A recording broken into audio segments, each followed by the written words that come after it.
जय मिथिला, जय मैथिली, जय गंगा। जय गंगा कैसेट मिथिलांचल के तमाम संस्था जे मिथिला राज्य के लेल प्रयास कर रहल छथि हुनका संग लऽ कऽ माँ भगवती से प्रार्थना करैत छथि जे हे भगवती अहाँ प्रयास कऽ कऽ मिथिला राज्य बनवावे के तरफ नजर फेरियो। मिथिला स्टूडेंट यूनियन के भगवती ओ शक्ति प्रदान करैत जे मिथिला राज्य बनवावे के लेल निरंतर प्रयास करैत रहैत और सफल होइत।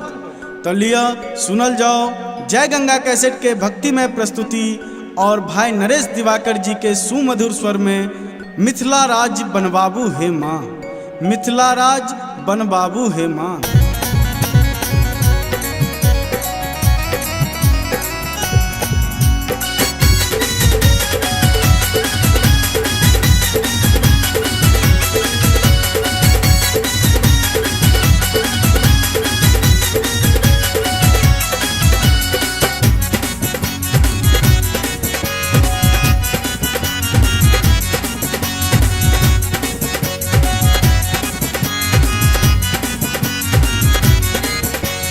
जग रखवाली छी अहीं से रवाली छी, जग रखवाली छी अहीं से रवाली छी। हमर ई आशा पूरा बुहे माँ, पूरा बुहे माँ, पूरा बुहे माँ। दीन सुदीन करू मिथिला के, मिथिला राज्य बन बाबू हे माँ। दीन सुदीन करू मिथिला के, मिथिला राज्य बन बाबू हे माँ। अपने सब सुन रहल छी जय गंगा कैसेटक भक्तिमय प्रस्तुति।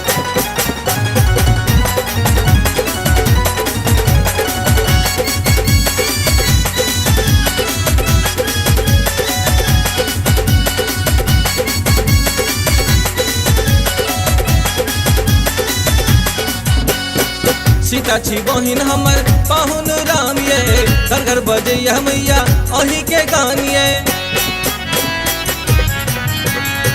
सीता छी बहिन हमर पाहुन राम ये, घर घर बजैया मैया अही के गान ये। मंडन आया जी राजा जनक जी के, मंडन आया जी राजा जनक जी के। धरती के शान बढ़ाबू हे माँ, बढ़ाबू हे माँ, बढ़ाबू हे माँ। दीन सुदीन करू मिथिला के, मिथिला राज्य बन बाबू हे माँ। दीन सुदीन करू मिथिला के, मिथिला राज्य बन बाबू हे माँ। अपने सब सुन रहल छी जय गंगा कैसेटक भक्तिमय प्रस्तुति।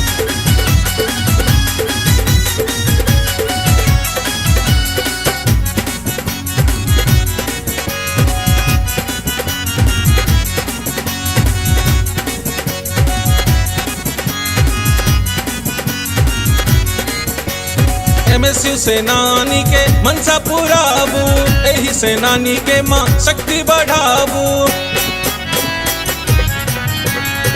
शिव सेनानी के मनसा पुराबू, एही सेनानी के माँ शक्ति बढ़ाबू। अपन अधिकार हम लइए कर रहबै, अपन अधिकार हम लइए कर रहबै। सबके बाट देखाबू हे माँ, देखाबू हे माँ, देखाबू हे माँ।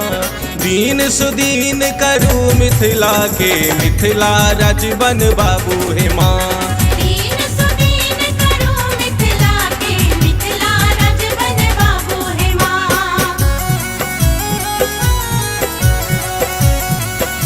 अपने सब सुन रहल छी जय गंगा कैसेटक भक्तिमय प्रस्तुति।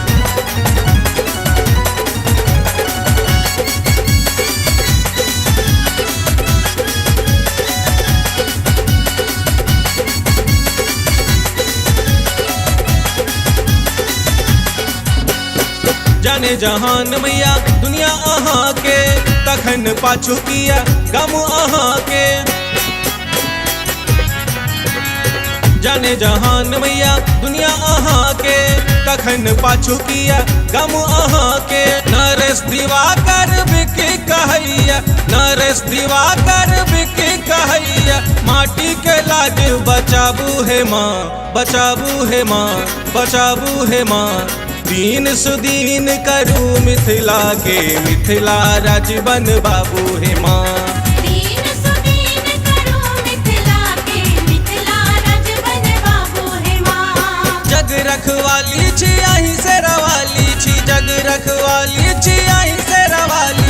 हमर ई आशा पूरा बुहे माँ, पूरा बुहे माँ, पूरा बुहे माँ। दीन सुदीन करू मिथिला के, मिथिला राज बन बाबू हे माँ।